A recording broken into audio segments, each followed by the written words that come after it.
네, 골드만삭스, UBS, 시티은행 이런 톱 클래스의 투자 은행들이 이 비트코인 비즈니스에 뛰어들었습니다. 네, 그 얘기를 하겠습니다. 또 비트코인 대량 매도의 이 주범 중에 하나인 그레이스케일 GBTC 대량 매도 사태가 끝이 난 건지 새로운 매도 사태가 시작이 되는 건지 자, 어떻게 봐야 될지 그 얘기도 하겠습니다.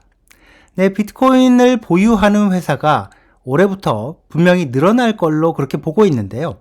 굉장히 주목할 만한 사례가 등장을 했습니다. 네, 그 얘기도 함께 하겠습니다.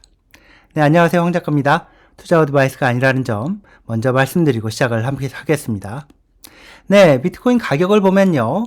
네, 이렇게 24시간 기준으로 0.85%, 86% 이렇게 떨어진 걸로 그래서 67,000불, 7,800불 이런 수준에 있습니다.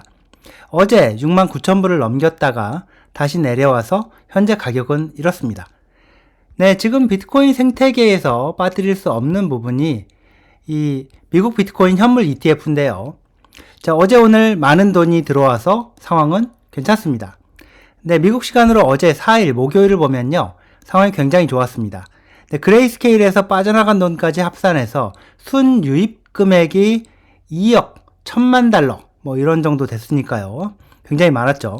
자, 오늘도 피델리티를 포함한 여러 다른 ETF들 나오지 않은 상황인데도 블랙록에만 3억 달러가 넘게 돈이 들어오면서 순유입금이 지금 1억 달러를 훨씬 넘을 걸로 예상이 됩니다.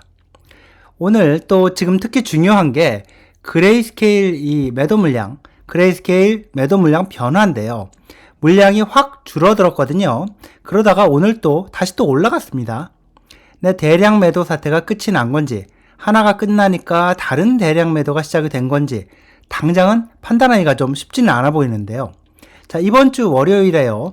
3억 달러 수준의 대량 매도가 있었는데 그 후에는 이렇게 줄어들었죠. 하루 평균 8천만 불 수준으로 매도 물량이 크게 줄어들었습니다. 그래서 제네시스 파산 관련한 매도 물량, 제네시스 제미니 관련된 물량이 사실상 매도가 완료된 게 아니냐 이런 분석이 나왔거든요. GBTC 주식 21억 달러 정도 이게 매도가 되면서 그레이스케일이 그만큼 비트코인을 매도를 했는데요. 코인 거래 분석 회사인 아캄이 분석한 걸 보면 자, 제네시스가 채권자인 제미니 거래소에 빚을 갚기 위해서 GBTC 판 돈으로 다시 비트코인을 산 걸로 추정이 됩니다. 최근 3주 동안에 21억 달러어치 GBTC 주식을 매도한 걸로 그래서 다시 비트코인을 사들인 걸로 나옵니다. 일단 제네시스 파산 관련 물량 중에서 제네시스가 제미니에 갚아야 할 물량 이게 소진이 된 걸로 이렇게 추정이 됩니다. 그런데 아직 대량 매도 가능성이 남아있는 물량이 있는데요. 그게 바로 그레이스케일과 제네시스의 모기업인 이 디지털 커런시 그룹 DCG가 소유한 20억 달러 정도어치 물량이라고 하는데요. 사실 이것도 따지고 보면 제네시스와 관련이 있는 물량이라고 할 수 있을 건데 디지털 커런시 그룹이 자, 20억 달러 정도 된다는 이 물량을 언제 매도할지 자, 그 부분이 좀 남아 있습니다. 바로 매도할지. 네, 이번 주 화수목 3일 동안 하루 평균 8천만 불 수준이었던 그레이스케일의 GBTC 매도 물량이요. 자, 오늘 다시 얼마로 늘어났느냐? 2억 달러 정도 수준으로 늘어났습니다. 제네시스 제미니 빚잔치 관련 매도 물량이 좀 남아 있었던 건지 아니면 또 다른 20억 달러 GBTC 물량을 보유하고 있다는 이 모기업 디지털 커런시 그룹의 매도가 시작이 된 건지 그건 다음 주 초 상황을 좀 봐야 가늠해 볼 수 있을 것 같습니다. 물론 시간을 길게 보면요. 네, 시간을 길게 보면 이제 남은 게 한 32만 개 정도 GBTC가 자, 그레이스케일이 갖고 있는 비트코인이 이 32만 5천 개 정도 되는데요. 끝이 없는 게임은 아니기 때문에 시간이 지나면 그레이스케일 매도 문제는 정리가 될 부분이긴 합니다. 자, 이게 오늘 굉장히 큰 뉴스인데요. 블랙록이 자기네 비트코인 현물 ETF를 중개하는 AP은행 숫자를 2배 넘게 늘린 걸로 확인이 됐습니다. 자, 미리 얘기하자면요. 비트코인을 앞으로 훨씬 더 많이 사들일 준비를 했다. 자, 이렇게 해석이 되는 내용입니다. 근데 공식 용어로 승인된 참가자, AP라고 부르는 통상 투자 은행들인데요. 자, 블랙록한테 직접 ETF 주식을 사고 고객이 환매하는 ETF 주식을 갖고 와서 블랙록한테 넘기고 돈 받아가고, 자, 이런 권한을 가진 게 AP 투자은행들이다, 이렇게 볼 수 있습니다. 자, 블랙록은 ETF를 일종의 중간상이라고 할 수 있는 AP, 이 은행들하고 거래를 하고 직거래를 하고, 이 AP 은행들이 고객한테 ETF를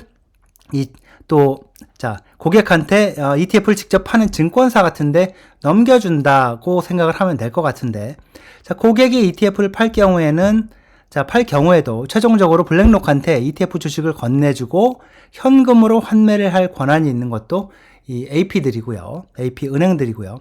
자, 이런 AP 은행들이 많아진다는 거는 앞으로 ETF 거래 물량이 증가할 거라서 일할 은행들을 추가했다는 뜻으로 해석이 됩니다. 물론 여기 참여한 은행들도 지금 비트코인 현물 ETF에 돈이 몰리고 성공하고 있으니까 돈 벌려고 참여를 한 거겠고요. 자, 블랙록이 월가 투자 은행들을 AP로 더 추가했다는 얘기는 비트코인 현물 ETF에 돈이 앞으로 훨씬 더 들어올 걸로 보고 있다, 이런 얘기가 되겠고요. 동시에 또 블랙록이 자기네가 운영하는 펀드 상품들에다가 비트코인 현물 ETF를 집어넣고 있는데, 자, 궁극적으로 더 많은 돈을 비트코인 현물 ETF에 집어넣겠다는 뜻으로도 또 해석이 될 수 있을 겁니다. 정리하면, 블랙록이요, 이 비트코인 현물 ETF 시장을 더 키우기 위해서 또 훨씬 더 커질 걸로 보고, 자기네 비트코인 현물 ETF를 직접 다이렉트로 사갈 수 있고 다시 환매할 수 있는 권한을 주는 그런 중간상, 이 투자 은행 숫자를 크게 늘렸다는 말이 됩니다. 자, 우리 블랙록이 비트코인 현물 ETF를 앞으로 훨씬 더 팔 계획이고, 그렇게 하려면 중간에서 일하는 은행들이 더 많이 필요하니까 이번에 더 많은 은행들을 추가했다, 이렇게 볼 수 있는 거죠. 비트코인 현물 ETF를 더 많이 판다는 얘기는요, 그만큼 블랙록 비트코인 현물 ETF가 보유하는 비트코인 물량이, 현물 물량이 늘어나게 된다는 얘기가 되겠고요. 이거 굉장히 큰 뉴스입니다. 자기네 ETF 중개 은행 숫자를요, 자, 기존의 4개에서 9개로 2배 넘게 늘렸습니다. 여기에 시티은행도 들어가고요, UBS도 들어가고 골드만삭스도 들어갔습니다. 자, 골드만삭스 같은 경우에는요, 바로 엊그제까지만 해도 뭐라고 했었느냐? 보면, 자, 골드만삭스, 이 최고 투자 책임자가 한 말이, 자, 우리 고객들은 암호화폐에 관심이 없고, 자, 우리는 암호화폐에 가치가 없다는 생각이 변함이 없다, 이런 식으로 얘기를 했고요. 투자 자산이라고 생각하지 않는다, 이렇게 얘기를 했었거든요. 말은 그렇게 해놓고, 이렇게 블랙록의 비트코인 현물 ETF AP, 이 AP 은행으로 참여를 했습니다. 말이 아니라 행동을 봐야 진짜로 뭘 하는지 알 수가 있는 거죠. JP모건, 블랙록의 비트코인 현물 ETF에 AP로 참여를 한 JP모건 같은 경우에도 CEO인 제이미 다이먼이 비트코인은 아무 쓸모없는 거다, 이렇게 얘기를 했다가 최근에는 또 슬쩍 말을 바꿨죠. 내가 비트코인을 사지는 않겠지만 다른 사람들이 사는 권리를 옹호하겠다, 옹호한다, 이렇게 슬쩍 말을 바꿨습니다. 이게요, 말이 아니라 실제로 그 사람이, 그 기업이 뭘 하는지를 봐야 됩니다. 월가 돌아가는 소식을 나름 잘 업데이트를 해온 앤드류, 이 사람이 트위터에 올린 내용이 있는데요. 블랙록 비트코인 현물 ETF에 AP 은행으로 참여를 한 UBS, 그리고 또 모건 스탠리, 이 두 투자 은행이 자기네 고객들한테 비트코인 현물 ETF 상품을 제공하기 위해서 내부 승인 절차를 밟고 있고, 모건 스탠리의 경우에는 다음 주에 승인할 수 있다, 이런 얘기를 들었다고 밝혔는데요. 모건 스탠리, UBS 둘 다 톱 클래스 투자 은행들인데, 자, 모건 스탠리의 경우에 작년도 투자 운용 이 자산 규모가 1조 4,600억 달러, 1조 5천억 달러 가까이 됩니다. 엄청난 규모의 자산을 굴리는 금융사가 자기네 고객들한테 일반 주식과 동일하게 비트코인 현물 ETF에 투자할 수 있게 제공하려고 한다는 그런 얘기가 되겠습니다. 미국 미주리에서요, 미국 미주리에서 이 소, 돼지 키워서 이 판매를 하는, 고기도 판매하고 이러는 네, 회사가 비트코인을 이 주요 자산으로 이 채택을 했습니다. 뭐 돈 버는 것 이 중에서 필요한 현금만 남겨놓고 이 비트코인으로 바꿔서 제1 자산으로 보유하겠다 이런 겁니다. 뭐 캔자스 시티 이 캐틀 컴퍼니라는 목장 겸 정육 회사인데요. 뭐 이런 걸 판매하는 회사입니다. 이게 상당히 중요한 의미가 있습니다. 제가 방송을 시작하면서 올해 돈을 벌어서 그걸로 비트코인을 사서 보유하는 기업 자산으로 비트코인을 보유하는 기업이 증가할 걸로 본다는 얘기를 했었는데, 그렇게 보는 이유가 이렇습니다. 일단 가장 큰 이유는 비트코인에 대한 인식 자체가 바뀌었기 때문이라고 보는데요. 미국에서 비트코인 현물 ETF가 승인을 받고 거래가 되면서 비트코인이 하나의 제도권 투자 상품으로 인정을 받게 되니까 이제 드러내놓고 우리 회사는 비트코인에 투자한다 이렇게 얘기하는 게 뭐 회사 투자자, 고객한테 부정적으로 보이지 않게 된 측면이 있겠고요. 자, 미국 정부에서 어찌됐든 합법적인 투자 상품으로 인정을 한 셈이니까요. 이 목장 겸 이 정육회사, 네, 목장 겸 정육회사가 비트코인을 제1 자산, 현금 같은 것보다 훨씬 비중이 큰 자산으로 보유하기로 한 이유, 공개적으로 밝힌 이유가요. 이렇습니다. 축산업계 비용은 지금 증가하고 있고 현금의 구매력은 약화되고 있기 때문에 망설일 필요 없이 아주 쉽게 비트코인으로 자산을 비축하기로 우리가 결정을 했다. 이런 겁니다. 뭐 망가진 돈을 고치자 이런 말도 했고요. 네, 흐름이라는 게 있는데요. 저는 올해 비트코인을 프라이머리 자산으로 제1 자산으로 비축하는 상장 기업이 미국에서 하나둘 나올 걸로 보고 있습니다. 더 나올 걸로 보고 있는데, 캔자스시티 캐틀 컴퍼니라는 목장 겸 정육회사의 경우에 이 회사가 상장회사는 아니고 규모가 작은 가족회사라서 당장 큰 관련은 없지만, 상장기업의 경우에는 이런 인식 변화뿐만 아니라 암호화폐를 자산으로 보유하기 편리하게 회계 기준이 바뀌었다는 점 때문에 올해부터 하나둘 비트코인을 자산으로 보유하는 기업이 더 나올 걸로 저는 그렇게 봅니다. 저도 방송에서 얘기하기도 했었고 기억하시는 분들도 있으실 텐데, 미국에서 암호화폐 자산과 관련된 회계 기준이 기업에 우호적으로 변경이 됐습니다. 작년 12월 일인데요. 자, 간단한 예를 들어보면 기업이 비트코인을 사서 자산으로 보유한다고 치면 이전까지는 가격이 떨어지면 손실이 났다라고 보고를 해야 되지만 가격이 올라갈 경우에는 팔기 전까지는 가치가 올라갔다고 보고를 할 수 없게 돼 있었습니다.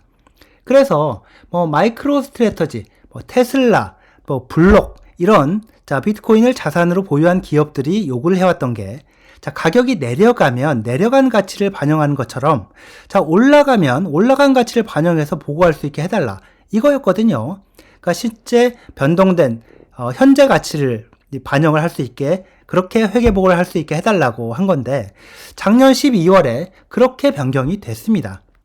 자, 이게 중요한 이유 중에 하나가 상장기업의 경우에는 이 실적 보고를 분기별로 하고 경영진이 주주들 눈치를 봐야 되는데요. 비트코인 같은 암호화폐를 보유할 경우에 실적 보고할 때 이게 손해만 보고 불이익만 당하기 때문에 경영진 입장에서 이 비트코인을 자산으로 보유한다는 게 그만큼 어려울 수밖에 없었다는 겁니다. 근데 그게 개선이 됐다는 거고요. 새로 바뀐 기준은 올해 12월부터 모든 기업에 적용이 되는데 미리 도입을 해도 된다 이렇게 되어 있습니다. 그러니까 지금 당장 기업이 이걸 적용해서 회계 보고를 할 수 있다는 말이 됩니다. 네, 상장 기업 중에서도 비트코인을 자산으로 보유하는 그런 회사가 그래서 올해 더 나올 걸로 예상을 하고 있습니다. 네, 여기까지입니다. 시청해 주셔서 감사합니다.